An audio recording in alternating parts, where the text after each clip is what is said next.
సామలకోట మండలం వేట్లపాలెంలో జరిగిన భారీ విస్ఫోటనలో 28 మంది చనిపోవడం జరిగిందని జిల్లా ఎస్పీ జి బిందుమాధవ్ తెలిపారు. కాకినాడలో జిల్లా పోలీస్ కార్యాలయంలో ఏర్పాటు చేసిన మీడియా సమావేశంలో ఎస్పీ వివరాలు వెల్లడించారు.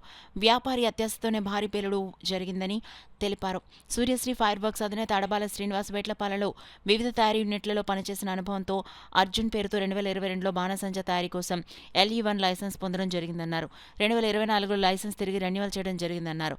అదేవిధంగా అడబాల వీరబాబు పేరుతో బాణసంచా అమ్మకానికి LE5 లైసెన్స్ తీసుకోవడం జరిగిందన్నారు.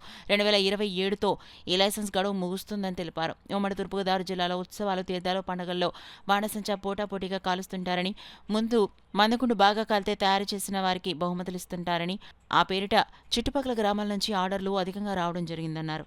కాకినాడ జిల్లా సామలకోట మండలం వేట్లపాలెంలో సూర్యశ్రీ ఫైర్ వర్క్స్ యజమాని అడబాల అర్జున్, అతని సోదరుడు వీరబాబు కూడా ఇలాంటి పేరు కోసం ఆరాటపడి భారీ పేలుడుకు కారణమయ్యారన్నారు.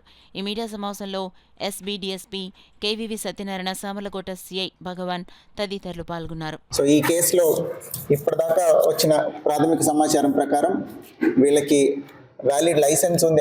అడబాల అర్జున్ అనే అతనికి లైసెన్స్ ఉన్నా కూడా అతనికి LE1 లైసెన్స్ ఉంది, లైసెన్స్ ఫర్ ఎక్స్ప్లోజివ్స్ కేటగిరీ 1. 15 కేజీల ముడి సరుకు, సల్ఫర్ కానీ వేరే ఇంగ్రీడియంట్స్ కానీ అన్నీ కలిపి 15 కిలోలు అతని ప్రెమిసెస్లో పెట్టుకోవడానికి పర్మిషన్ ఉంది. అట్లనే అతను తమ్ముడు ఎవరైతే ఉన్నారో అడబాల వీరబాబు అలియాస్ నాని, అతనికి LE5 లైసెన్స్ ఉంది. LE5 అంటే ఫినిష్డ్ ప్రోడక్ట్ అమ్మే లైసెన్స్ అనమాట. ఫైర్ క్రాకర్ తయారు చేసిన తర్వాత అది షాప్ పెట్టుకుని అమ్మే లైసెన్స్. అతనికి 500 కిలోలు వరకు ఫినిష్డ్ ప్రోడక్ట్ స్టోర్ చేసి అమ్మే లైసెన్స్ ఉంది. ఈ LE1 లైసెన్స్ ఏదైతే ఉందో అది 2026 సంవత్సరం మార్చి 31కి ఎక్స్పైర్ అవుతుంది. LE5 లైసెన్స్ 2027 సంవత్సరం దాకా ఉంది, వీరబాబు పేరు మీద ఉన్నది.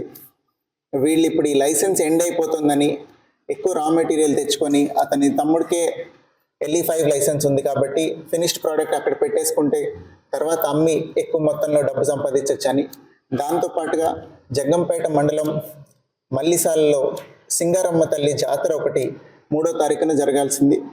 ఆ 3వ తారీఖున జాతరలో నైట్ టైం క్రాకర్స్ పేల్చడం వీళ్ళు ఒక 9 సంవత్సరాల నుంచి చేస్తున్నారు. వీళ్ళ కుటుంబం తరఫున, వీళ్ళ ఇన్లాస్ ప్లేస్ అది అత్తారు ఊరు. సో అక్కడ night time fire crackers display పెట్టడం కోసం ఈ 2 కారణాల నిమిత్తం ఎక్కువ మోతాదులో తెచ్చుకొని ఉంటారు, పర్మిసిబుల్ లిమిట్ కన్నా ఈ రా మెటీరియల్స్ అనేది ప్రాథమిక సమాచారం. వాళ్ళకి లైసెన్స్ ఉన్నా కూడా వాళ్ళ నిర్లక్ష్యంతో ఎక్కువ మంది వర్కర్స్ని ఎంగేజ్ చేయటం, అట్లనే ఎక్కువ మోతాదులో ముడి పదార్థాలు, బేసిక్ ఇంగ్రీడియంట్స్ ఏవైతే ఉన్నాయో అవి తీసుకురావటం వలన రాంగ్ హ్యాండ్లింగ్ జరిగినప్పుడు ప్రెషర్ సెన్సిటివ్ మెటీరియల్స్ ఇవన్నీ ఇప్పుడు కొంత రాపిడ్ వల్ల కానీ ఏదైనా రాంగ్ హ్యాండ్లింగ్ జరిగితే బ్లాస్ట్ అవటం జరుగుతుంది.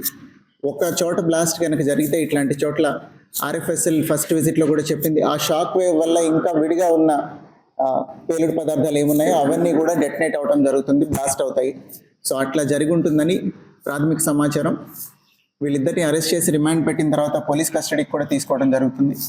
వీళ్ళిద్దరూ అట్లనే వీళ్ళ కుటుంబ సభ్యుల పేర్ల మీద ఉన్న ఒక 11 బ్యాంక్ అకౌంట్లు కూడా ఫ్రీజ్ చేయడం జరిగింది. ఫర్దర్గా ఇన్వెస్టిగేషన్లో ఇంకా ఏదైనా ఫ్యాక్ట్స్ వస్తే ఎస్టాబ్లిష్ చేసి తొందరగా ఛార్జ్ షీట్ వేసి వీళ్ళకి శిక్ష పడేలాగా అన్ని చర్యలు తీసుకోవడం జరుగుతుంది.